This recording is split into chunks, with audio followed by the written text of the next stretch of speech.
I'm going to start it now, but you can always watch one of the earlier months, either January or December or November, for the very beginning.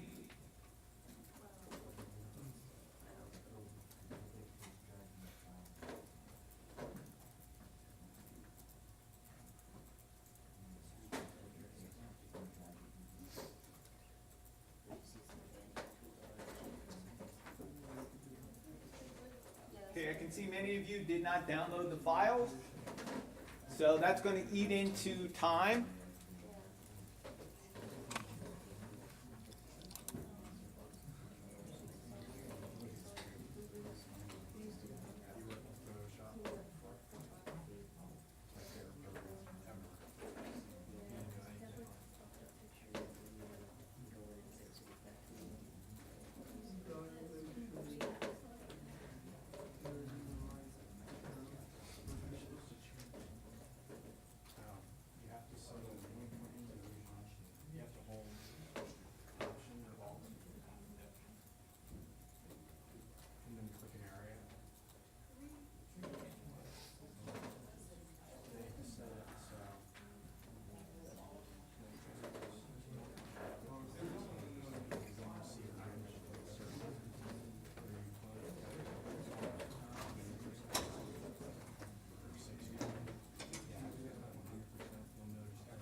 All right, anybody need help?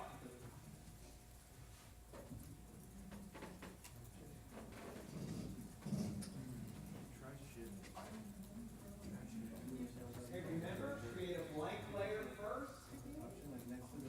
Set up your home stamp.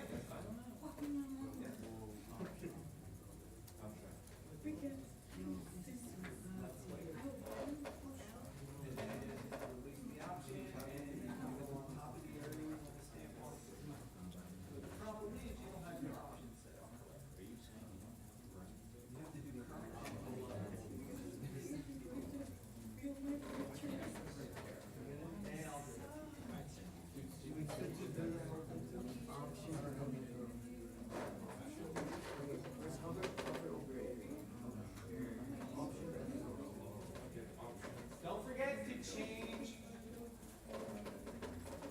the clone stamp options across the top and the middle to current and below. If you don't do that, you won't be able to stamp onto a blank layer. Okay, non-destructive workflow in Photoshop is the reason we use Photoshop and layers. Because ideally, if you're done, or you need that original file back, you turn off any layers that you've altered. You've got the original file. You can go back and do anything you need to. Also, a good idea, once you start to build up a couple of layers, or at least one other layer, is do a file save as. And save it as a Photoshop format. PSD, because PSD will save layers. PSD will also stop compressing the image. If you resave this out as a JPEG, you're going to compress a JPEG into another JPEG. And every time you compress something, you lose clarity, you lose resolution. Every generation gets worse and worse and worse.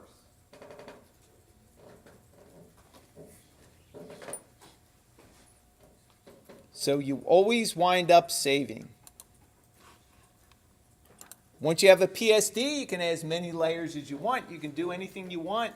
You've got a copy of your original.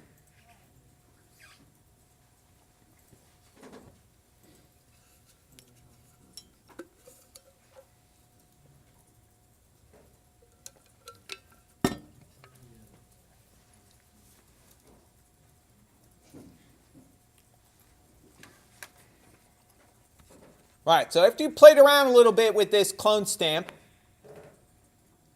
put it away, and I'm going to kind of go over the next phase, which is getting into working with the brick wall.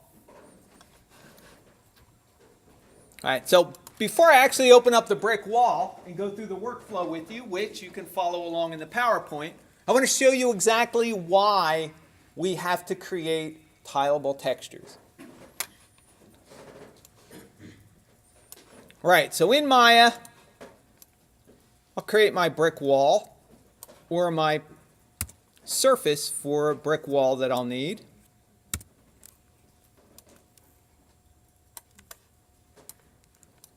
All right, so there's my surface, that's my wall. First thing I'm going to do, assign a brand new material X to it.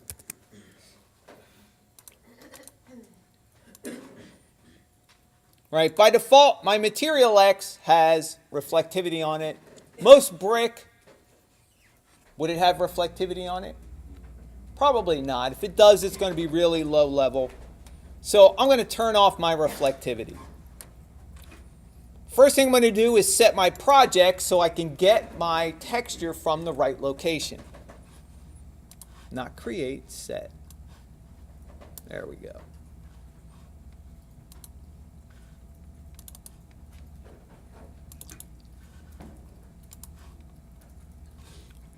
All right, now, for this demo, I'm just going to take the default brick wall texture that we give you guys and bring it into the diffuse color, because that's the primary color. So I'm going to click on that little checker button next to diffuse color. That will bring up my create render node. Create render node gives you a whole list of stuff. On the left side, you can see under favorites it has 4 things selected: 2D, 3D, environment, and other textures. If you want to limit this down so you're not overwhelmed by the selection choice, you can go to 2D, and that will just display 2D nodes that you can use. We're going to use a file node because a file is 2D, two-dimensional. Right, in the file attributes, down under image name, we want to map our image in, and that's going to be in my Photoshop files. All right, so there's my brick wall source. Now, if I want to see it displayed in my viewport, what do I have to do? I have to hit 6, because 6 is texture. Now notice, of course, it's going to squash itself into the size of my plane, to the size of the geometry, which is not uniform. But this is where we can start to make alterations.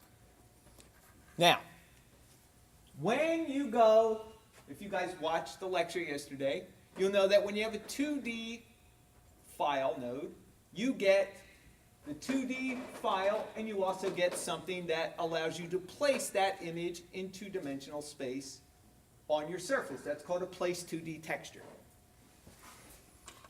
Now, sometimes 2D textures do not show up in the attributes as a tab, but you can still get to them in the hypershade. So for example, if I open my hypershade, I see MIA Material X. I can right-click, Graph Network. I can go down here, and I can see there's my place 2D. Right, you'll see that by default, this texture is set to wrap itself and conform itself to 0 to 1 space. Now, we're having an earthquake.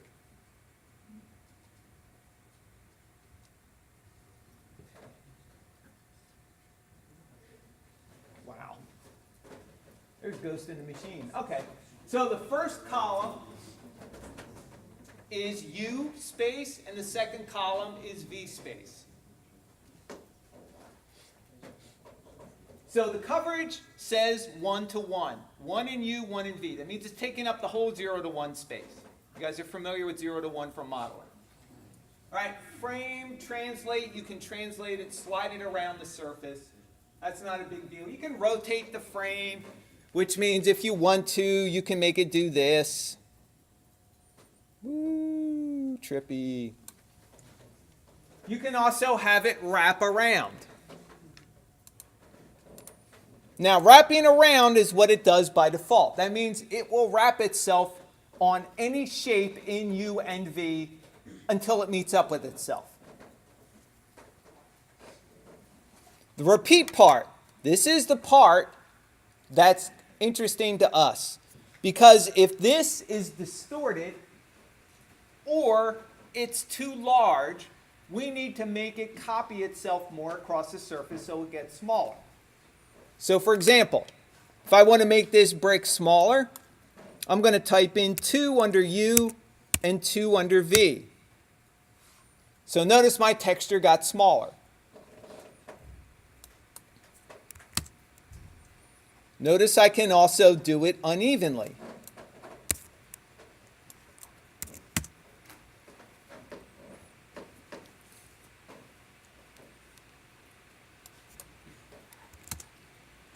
Now, the problem is, when I make it copy itself or repeat itself,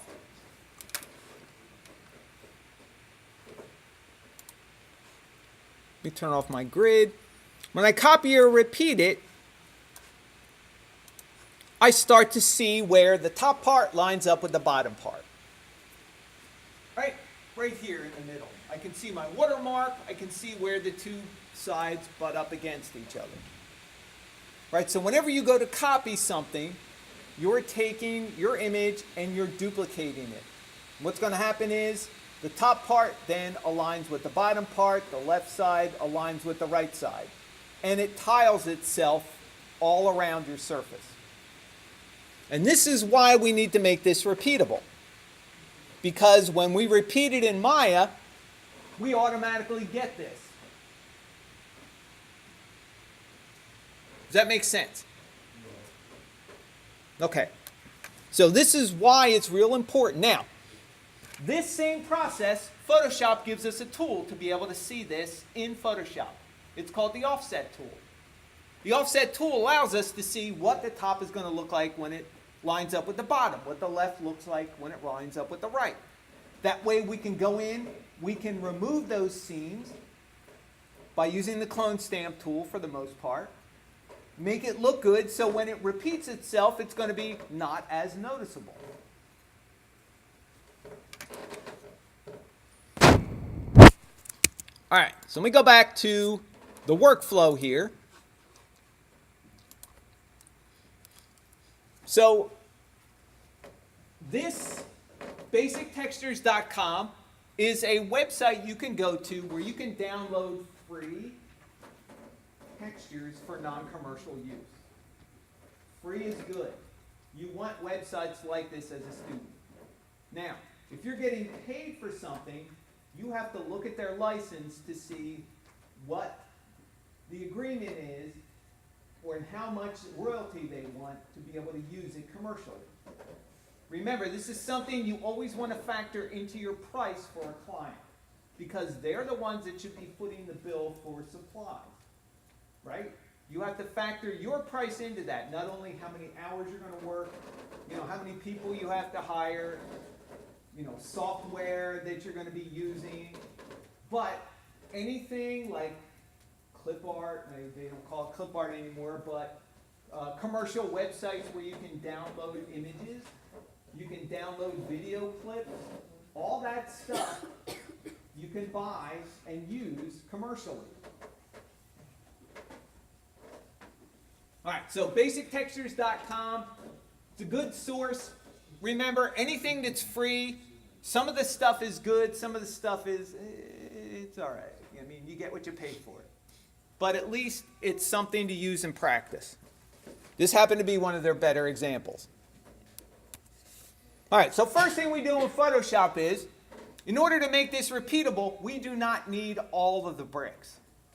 And when you make something repeatable, you want to make sure that you keep it square. Square means the same number of pixels wide as high, because it's easier for the computer to tile things repeatably when they're square. In games, this is an absolute rule. Who's in game art? Right, you guys are going to be living by that. Right, when you start doing textures, you're going to want to make sure that textures are square when you're painting textures or making them repeatable. Because it's much, much quicker for a game engine to compute the power of 2 than it is some weird aspect ratio.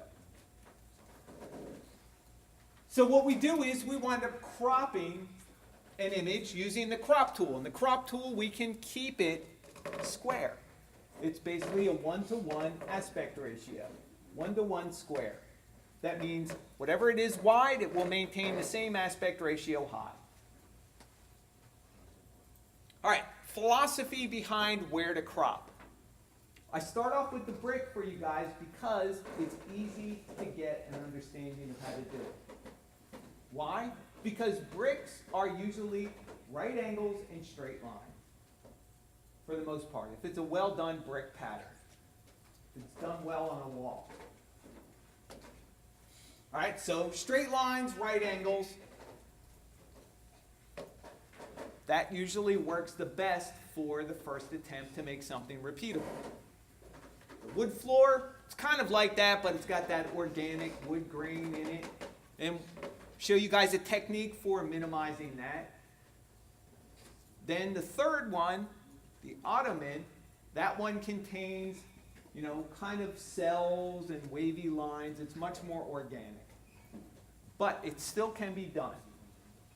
All right, so back to our brick wall. The idea is when you crop it, you want to try to maintain an even level of grout between the top and the bottom. Why? Because that top is eventually going to butt up against the bottom. So if you crop your image in the middle between the grout lines, if you have the same amount of grout up there, when it plugs in down here, it will look like a continuation. And that's what you want to have. So when you crop it, you try to get rid of the top and the bottom bricks. Move your crop area outside of the watermark because you don't want the watermark in there. Try to line it up to at least one brick on either the left side or the right side. I chose the left side here. Right in the middle, because this will line up with this and continue the pattern. Right, so when I get done cropping it, that's what it more or less looks like. We use the offset tool. Now when we offset this, we don't want to offset it the entire size of our new cropped image. And I'll explain that when we get into it. We actually do it half of the image size because you want it to be half in X or half Y, half high. They use horizontal and vertical. So you can test to offset it, see what it looks like. Now if you've done your work cropping it, you're going to have some seams, but these are going to be minimal. So stuff like this you can paint out with the clone stamp tool. There are some variations going up the center. You can get rid of that also.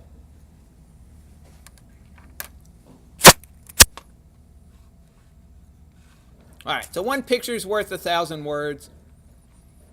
Try and keep this short so you guys can start work on it. All right, so I'm going to open up the brick wall. First thing I'm going to do is go to my crop tool, which is the 5th tool down on the left.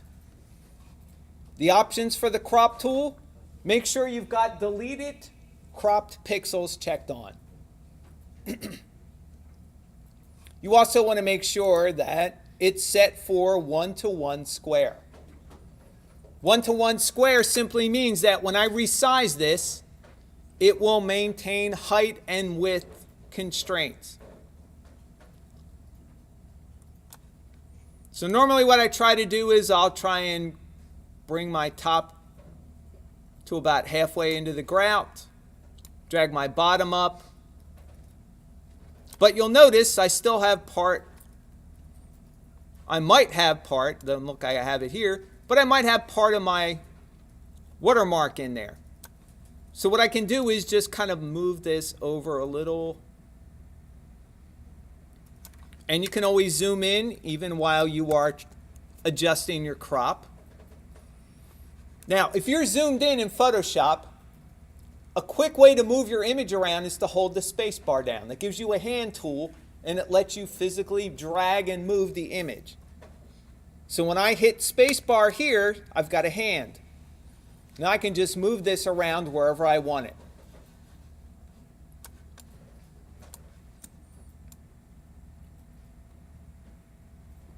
All right, so I'm trying to get in the middle here, trying to get in the middle over here.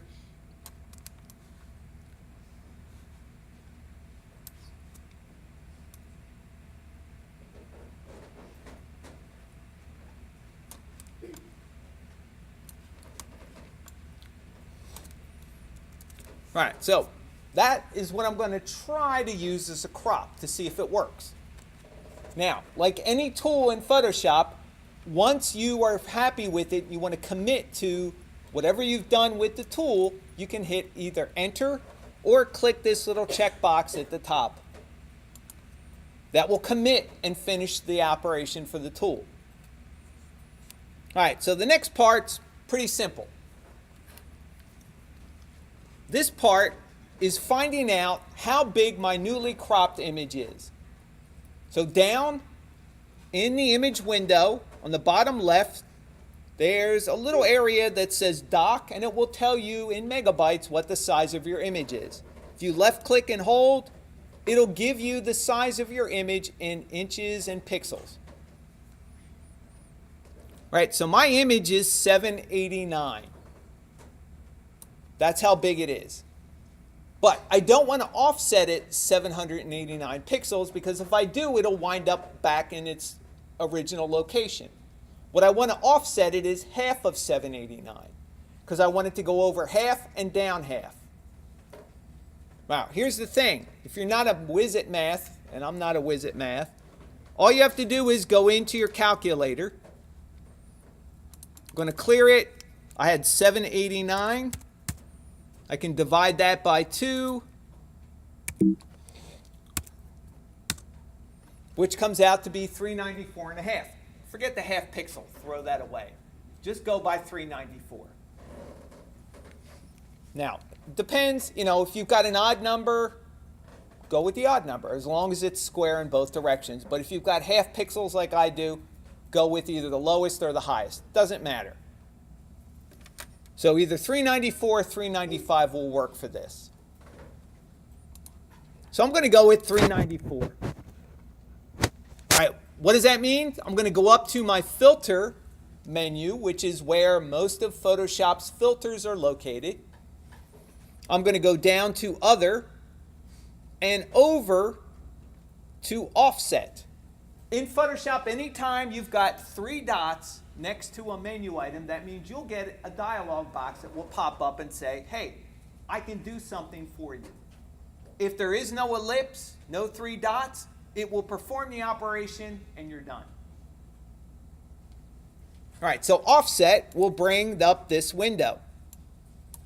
And you'll see horizontal, vertical. This is where you plug in 394. So I'm going to plug it into horizontal, 394. I'm going to plug it also into vertical, 394. All right, and that's what it will look like. Now I can turn off preview. It'll snap back.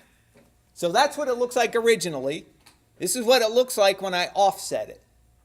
Now you can see I've got some areas here I need to clean up. I've got that little narrow piece of brick here. That's easy. I can just clone stamp that out. I've got some color differences going down my brick. But other than that, that looks like it will repeat nicely. Can everybody see that? Does that make sense? Now, if yours doesn't look like that, hit cancel, undo your crop, go back and try and crop it again. It's worth recropping it because you want to have as little cleanup work in this process as possible. It's worth spending a couple of extra minutes getting a good crop so you spend less time with the clone stamp tool. It's much more efficient. And don't expect to get the crop right the first time. It takes practice. Right, I'm giving you my workflow. Other people have other workflows.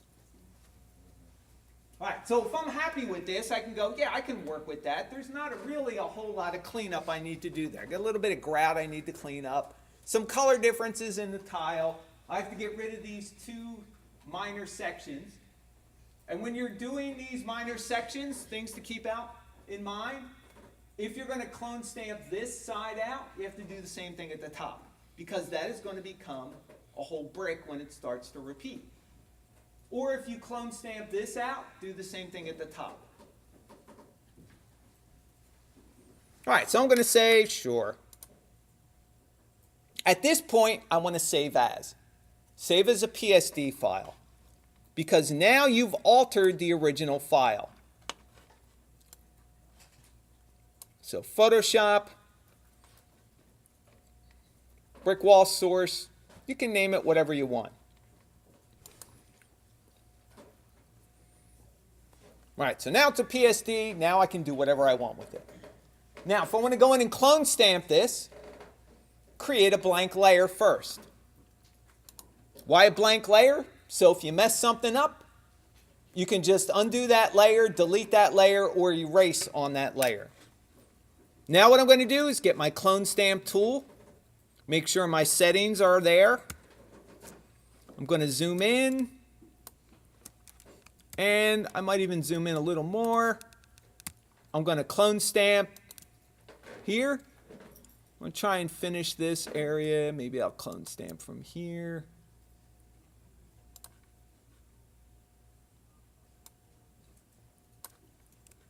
If I don't like that, it's too dark, I can always clone stamp from here.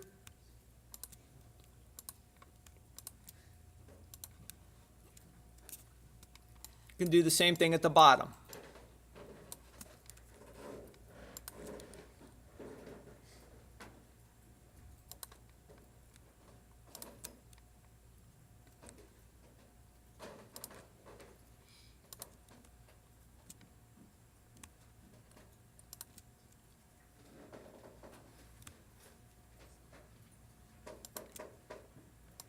Now, you can always make the brush smaller too.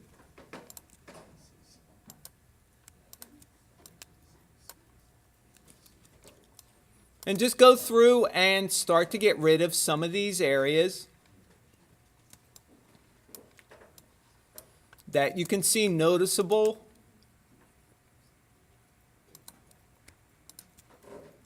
flaws in. I'm a big fan of sampling pixels from different areas so it doesn't all start to look the same.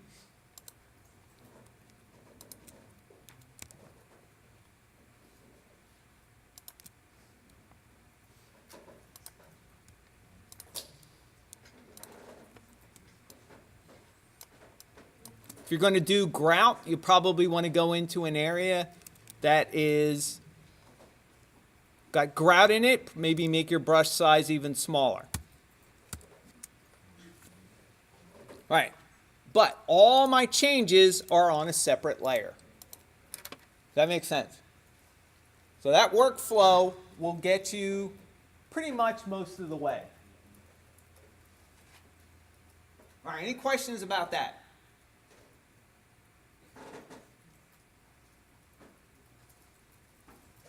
Now, when you're done with this, I'm going to pretend I'm done.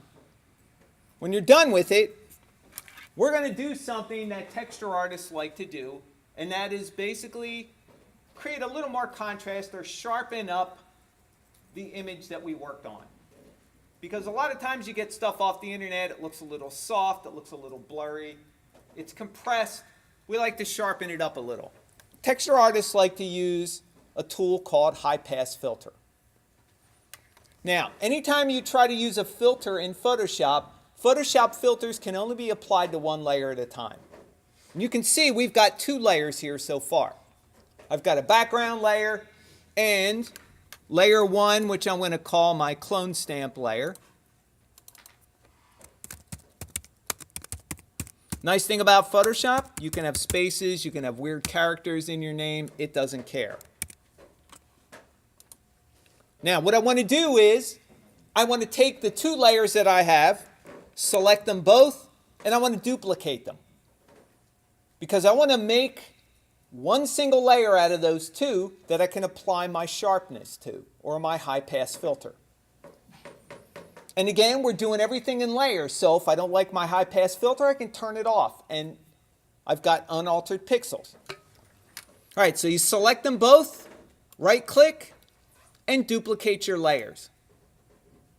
Don't worry about naming or duplicate as. What it will do is put the word copy at the end of your duplicated layers. With duplicated layers should be selected by default, and you can right click and merge them. Merge layers. It will merge the layers that are selected. Yes? Also, Command J also allows you to duplicate layers too. But I'm going through this so that anybody who doesn't know Photoshop can do that. But thank you. All right, so this is going to be my high pass filter. And all this is a copy of my two lower layers. So if I turn off my lower layers, you can see I've still got my copied and merged layers. However, we do need those layers underneath on, because this gets a filter applied to it, and this is going to change how this layer looks. Now, to apply a high pass filter, you select the layer you want to work on, go up to Filter, go to Other, and you go to High Pass. Again, High Pass has 3 dots or an ellipse, which means you get something you can work with. A dialog box. Now, High Pass filter, all it's doing is taking information and trying to create more contrast between high pass or brights and darks. Creating more contrast means it just changes the levels between those pixels a little bit more. All right, you'll see that the only control you have is something called a radius. If you turn your radius up to 1,000, it will basically take 1,000 pixels and try to apply the high pass filter in groups of 1,000. We don't want that. We usually keep our radius somewhere between 1 and 2. I usually keep it around 1.5. Now, in the beginning, that sounds like an arbitrary number, but here's what happens when you use a high pass filter. Everything looks gray. Because what it did was, it took highs, it took lows, compressed them into what looks like a big gray mess. But what we can use is something that's known in Photoshop as blend modes. All right, it's not labeled as such in your layers, but by default, each layer is set to a blend mode of normal, which means it sits on top of the other layer and doesn't let anything show through. What we want to do, though, is change this to overlay. What overlay will do is allow the high pass filter to allow what's under it to show through, keeping the high pass information, the brights, keeping that contrast level, and laying that on top of the image. So let me zoom in and show you. All right, so this is without my high pass filter. You can see it's a little bit blurrier, but with those bright pixels sharpened, it looks a little bit crisper and clearer. Now, If I think there's too much sharpness or, it just looks a little artificial, I don't have to go back and redo my high pass filter. I can dial down the opacity. Opacity allows me to tone down the dominance of that layer, so I can make the other layer show through more underneath.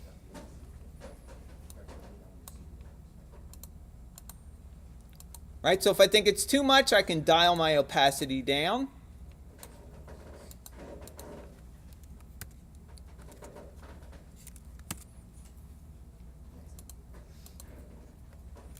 To the level that I think looks right.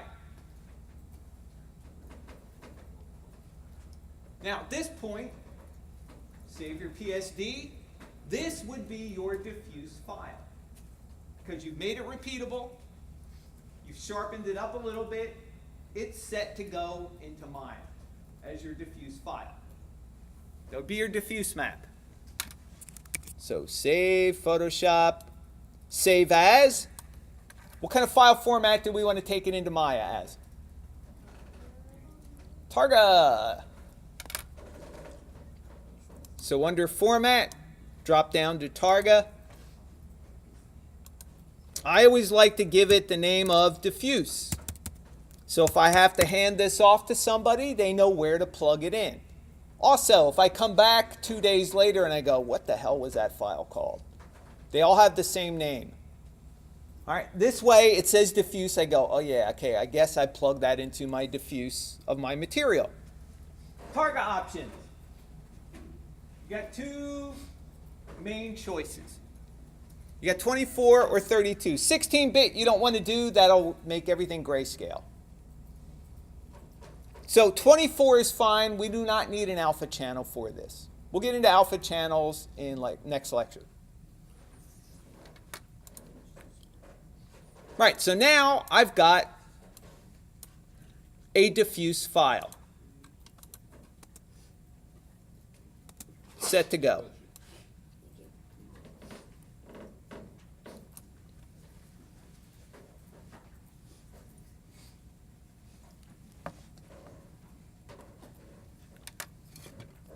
Now from this point, just like I did in lecture the other day, or in lecture 8 if you watch the archive, where I take a diffuse file and I make a bump map from it. Right? But this time I'm going to use the same technique, but I'm going to make a displacement, because I actually want to change the geometry when I render it out on the wall. Now to do that, I'm going to start off with exactly what I have here. Same files for a bump map or a displacement map, or even a spec map. Do I need color information? Think about, what is a bump map? What's a spec map? What do they contain? What kind of information? Black and white information. Yep, black and white. So I don't need color. So what I can do is use what's called an adjustment layer to disable the color in every layer underneath of it. Right? Adjustment layers are this half dark, half light circle that will create a brand new layer, put it on top of everything, and filter anything underneath of it so it does what it says it'll do. In this case, I want to go black and white, which is right in the center. So I'm going to select a black and white adjustment layer. Notice I didn't have to do anything. It's done. If I want to get my color back, I turn my layer off. So, I'm part of the way there. If I try to use this as is, as a bump or a displacement, what's going to happen with the grout? What's it going to do?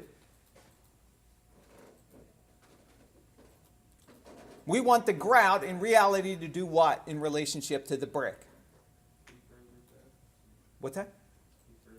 Yeah, be further back. We want it to indent, to be recessed a little bit. But this is lighter than this. So this is going to do what? going to come out, kind of like an ice cream sandwich with, the ice cream is melting in the middle and you squeeze it and all your ice cream starts to come out. All right, so we don't want that. That's going to look artificial. So we need to invert this. That is another adjustment layer. I go down. Invert is the bottom quarter right here. It says invert. And what that will do is flip my blacks and whites and reverse them. So now this is much closer to what I want. I've got darker grout, which means it will recede. I've got grayish looking bricks. But the trouble is, with a bump map or a displacement map, if I have 50% gray, that usually means nothing will happen. Because black recedes, white comes out, 50% gray is flat. So I don't want my bricks to be flat. I actually want them to come out a little bit from the grout. So it looks like they stand out. Just like real brick does. So what I need to do is, I need to create more contrast between the grout and the brick. There's a lot of ways you can do it in Photoshop. Photoshop's got tons of tools. My favorite tool is called levels.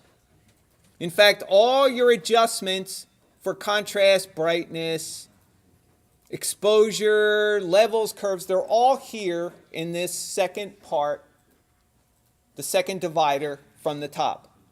I like levels because it gives me what's called a histogram. It shows me a picture of where everything is. Now that picture allows me to decide where I want the information or where I want to change the information. So the bulk of my curve is right here in the middle. That means that my grays or my midtones contain a lot of information, which the bricks are all midtones. You can see underneath my picture, I've got 3 little triangle sliders. One is white, one is gray, one is black. These are highlights. So notice I can move that around and I can say, hey, you're going to get brighter. These are shadows or darks. If I increase that, it's going to say, hey, you are much darker. My grays, I can change accordingly.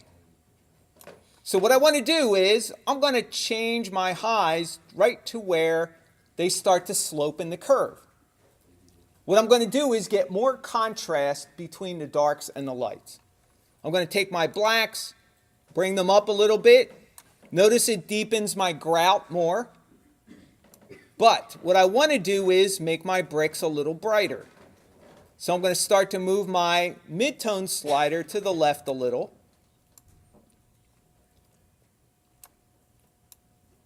Make that very light gray. So now my brick will pop out a little bit more. Notice that I did not get rid of the little parts that are white. They look like little white slashes in it. Or little black dots. That would be air bubbles. That would be, from the process of making the brick, the air bubble bursts and it creates a little recessed area. I want those imperfections. Some people like to get rid of them altogether. I don't. This would be the foundation for my displacement map. So what I'm going to do is save my PSD, do a file save as, change it to Targa. I'm going to call this displacement. Bless you.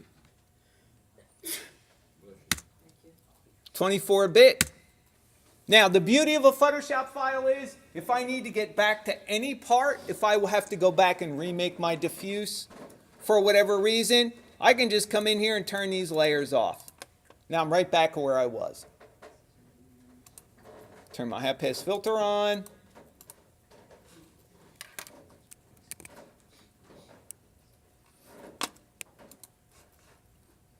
Now, what I can do at this point is take my brick wall into my Maya scene file that we gave you guys and see what it looks like.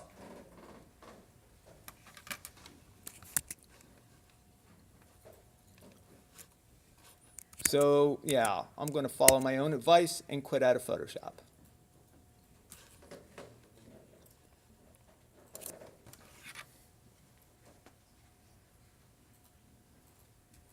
Now I'm kind of doing this in a compressed time frame so you guys can get an idea of what you need to do. Plus I got videos for this stuff too.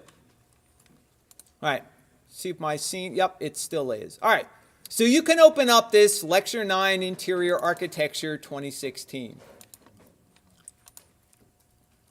Basically, when you bring in the scene, some of the stuff will be black. That's because it's missing the textures.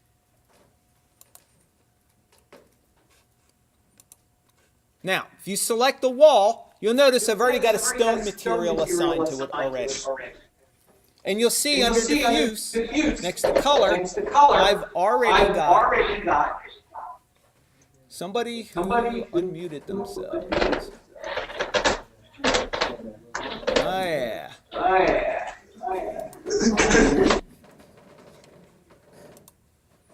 Bang. All right, so you'll see that I've already got something plugged into the diffuse. How do I know what it is? I'm going to open up the hypershade and graph the network. That's the best thing you can do. Open up the hypershade. Here's my stone wall. I'm going to right-click and graph the network. And you can go, ah, too much information.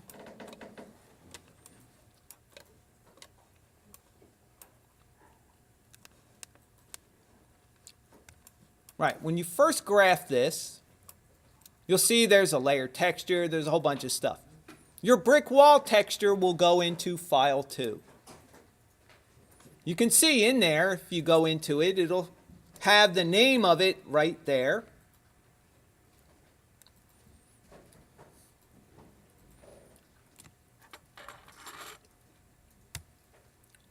So what I'm going to do is click on File 2, go to Image Name. My files are in my Photoshop files, and I've got my brick wall diffuse. So you can see in my swatch now, in my hypershade, I get my brick wall showing up. That's all fine and well, but I made a displacement map too, and I want to plug my displacement map in. So where does that get plugged into? Displacement maps get plugged into something called the shading group. Remember, the shading group is the master container that tells the renderer everything that's in your scene in the hypershade and what it needs to do.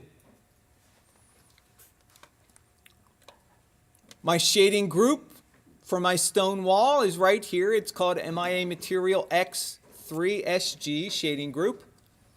What I have to do is select my shading group.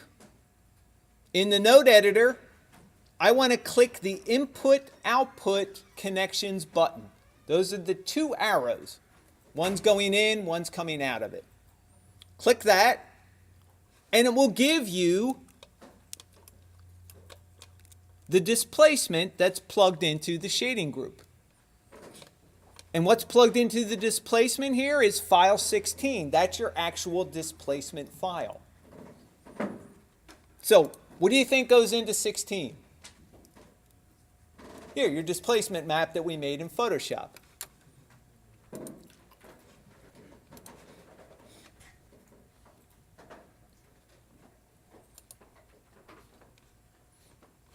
So now, if I render this out,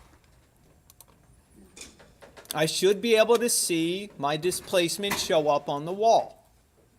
Now, of course, I'm going to check my quality. Okay, I'm going to lower that.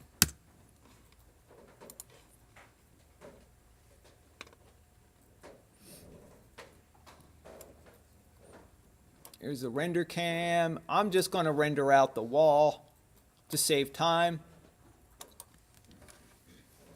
so you can see what it looks like.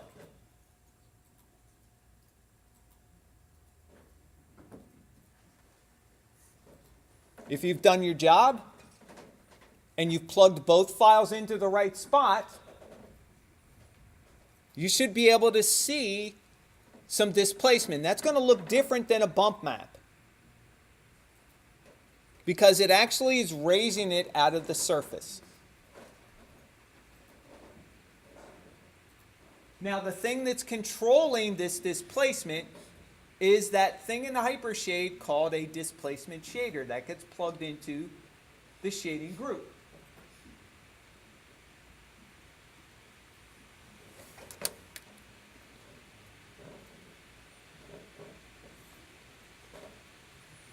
All right, so that's with displacement.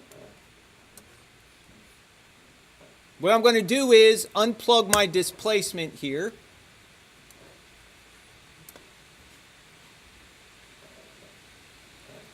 And re-render that image. And you can see the difference. Notice it renders faster, but look what it looks like. Looks flat, right? So that is kind of why we've got a displacement.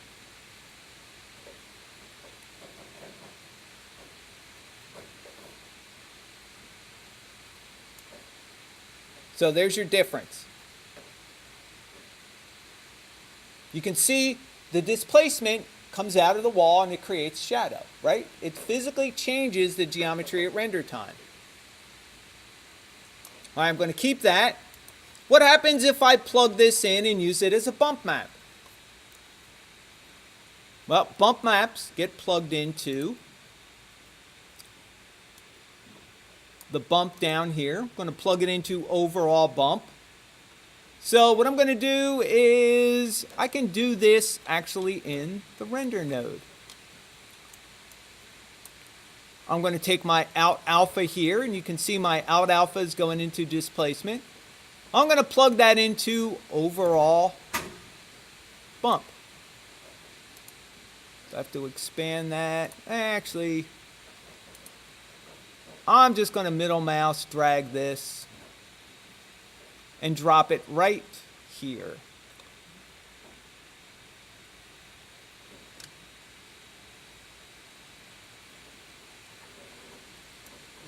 When I do that, it automatically creates a bump node for me.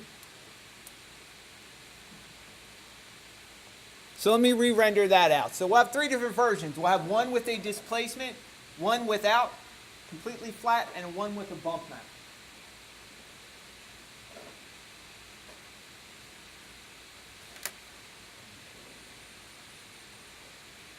Well, one thing by default with a bump map, you always get too much bump. It looks artificial. All right, so that can be adjusted. That's the bump depth. I'm going to drop that in half just to see, give you guys a little better frame of reference.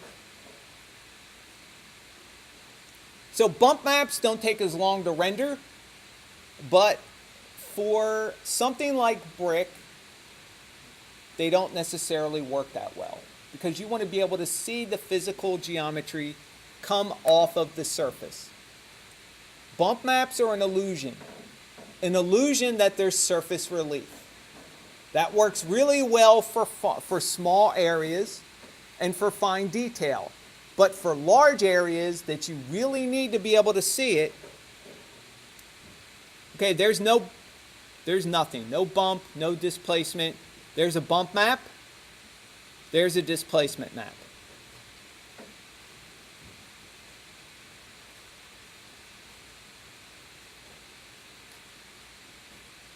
So displacement, nothing, bump.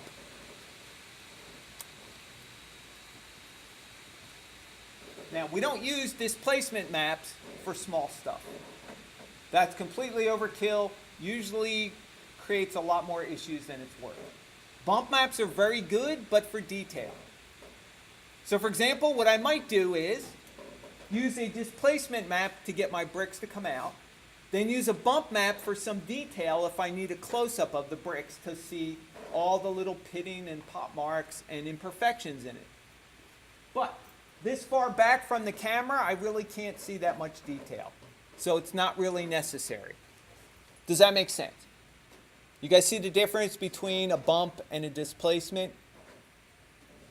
Now, the reason we give you this file is so that you guys can go in and experiment with the networks that we have. So if you decide you like displacement, you want to use it in your scene, you can export the whole material. And you're set to go.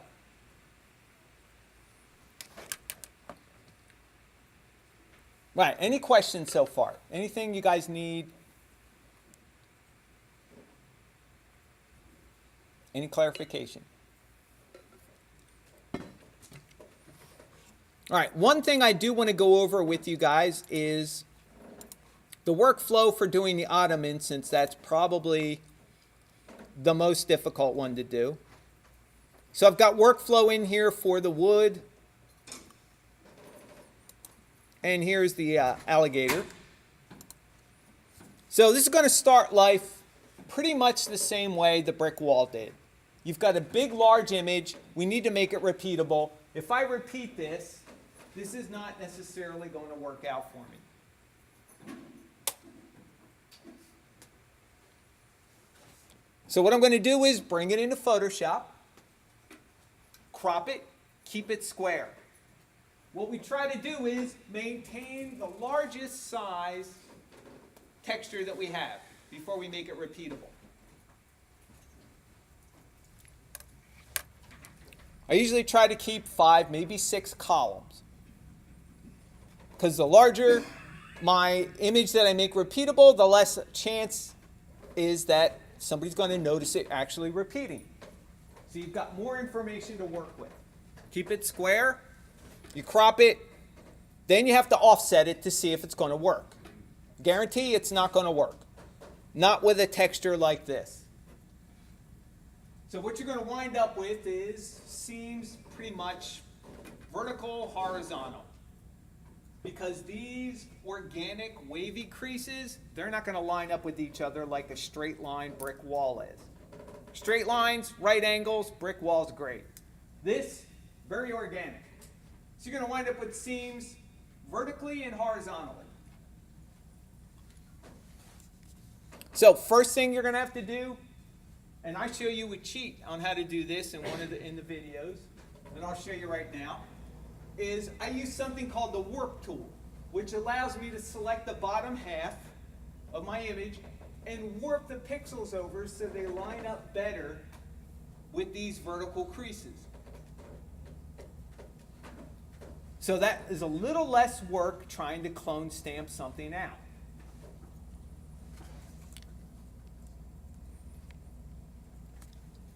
The same process that you did in a brick wall. It is going to take work. So you're going to make a blank layer, empty layer. You're going to do all your clone stamping on the empty layer. Fix it up as best you can.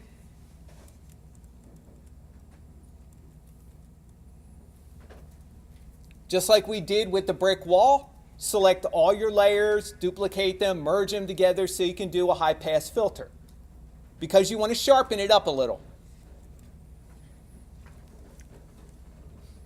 Okay, once you've done that, that's your diffuse map. Then you can go in and start making your bump map and your spec map. This does not need a displacement because you don't need that much relief on your surface. Simple bump map for this will work just fine. So you do the same thing.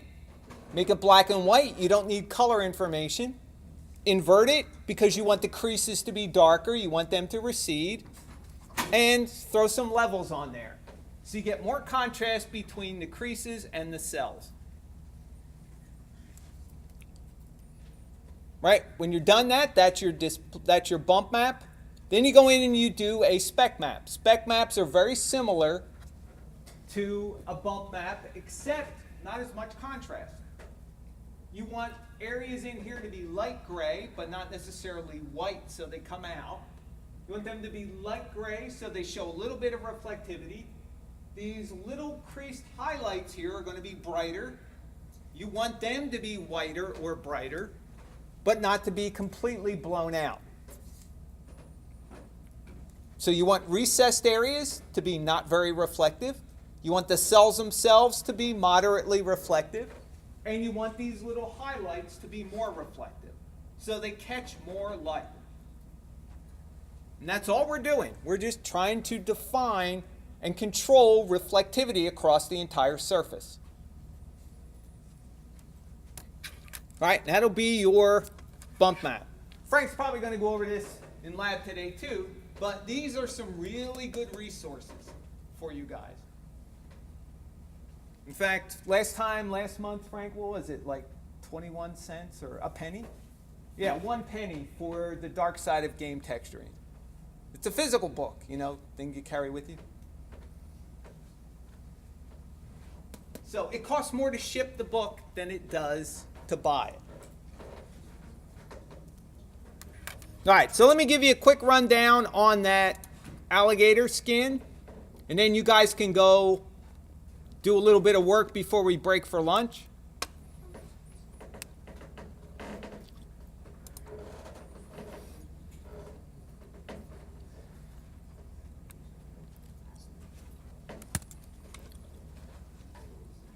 All right, so there's my raw texture.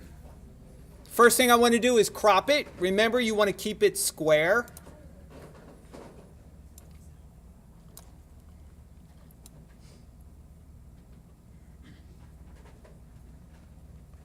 All right, so I'm going to try maybe these.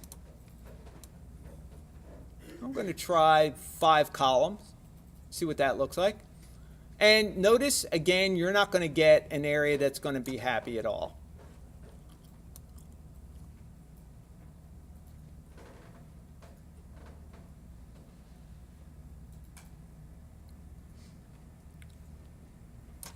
All right, so you're going to have areas that stick out, areas that are not going to cooperate. You do the best you can, and this is going to take a lot more experimentation in the brick wall. All right, so I'm going to try this. The next thing I need to do is check my new image size because I have to offset it. Remember, offsetting is going to give us a preview of what's going to happen in Maya when we make it repeat. So all I have to do is go down lower left corner to the dock area, left click, and I can see my pixel size is 1175. All right, I'm not a math whiz, so I need to bring up my calculator. And I'm going to take 1175, divide it by 2. Comes out to 587.5. What should I do? Should I use 0.5? No.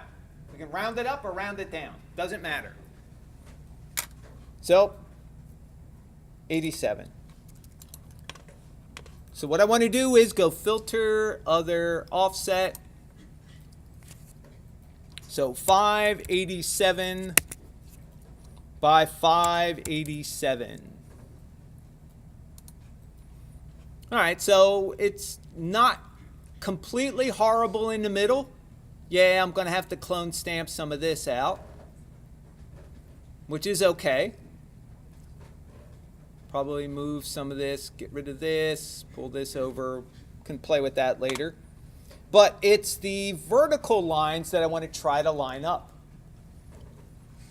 What I can try to do is use my warp tool to warp these pixels over just a little bit more so I have less cleanup. All right, so the warp tool works on a selection. So you have to select something first. I'm going to use my marquee selection tool, the rectangular one, which is right under your direct select tool here, your move tool. And I want to try and get as pixel perfect close as I can to being right on that seam.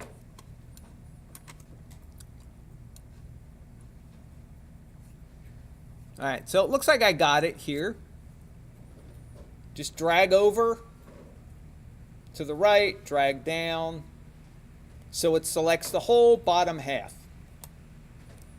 Now I can resize it better so I can see what's going on. There we go. So I have the whole bottom half selected. Anytime you make a selection in Photoshop, you can save your selection for reuse later. In case you want to select something else similar size, or you need to redo this operation again. So what I can do is go up to Select, down to Save Selection. It's going to save it as new, give it a name. I'm going to call it bottom half. Hit OK. Now, if I accidentally deselect this, I can go back and reuse that selection. All right, so I accidentally deselected my area that I just spent time doing. I'll go back and load it in. So now I can go select, load selection, choose the channel, click OK, and now my selection is back. Now, what do I want to do with this? This is where I use the warp tool. I go to Edit, Transform, Warp. Now, the thing about the warp tool is, if I warp pixels away from the edge, what do I have underneath? I have nothing underneath. I've got no barrier. So if I'm trying to warp something over and I basically have to nudge it one direction or the other, I'm going to wind up with bare spots. So I'm going to cancel this. And I'm going to duplicate my background. Just right click on it, duplicate layer. The background is the one I'm going to apply the warp tool to. Because now if I warp this and I move it over, I've got something underneath to hide the blank area. But I don't need to warp too much. What I'm going to do is zoom in, and I only want to warp the pixels that are lined up to the top half. So I want to line up these guys a little bit more, like this. Do you see what I did? All I did was take the top row, move them over a little. So this lines up a little bit better, this lines up a little bit better. Over here, I can line this probably up a little bit better.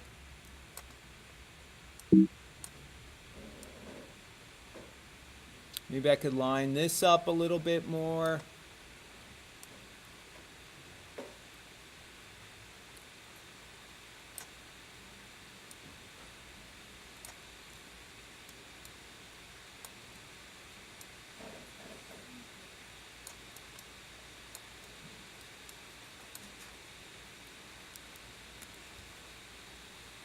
All right, if you're happy with your warp, you can hit enter, deselect it.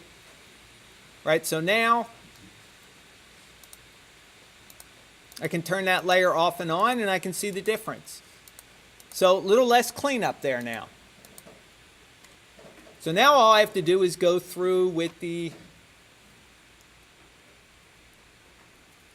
clone stamp tool. Don't forget, make a brand new blank layer. And you can start clone stamping out the differences in color, the differences in line.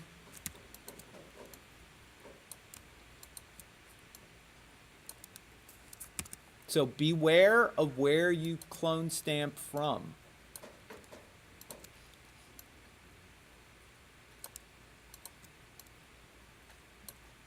You want to try and blend these in as much as possible.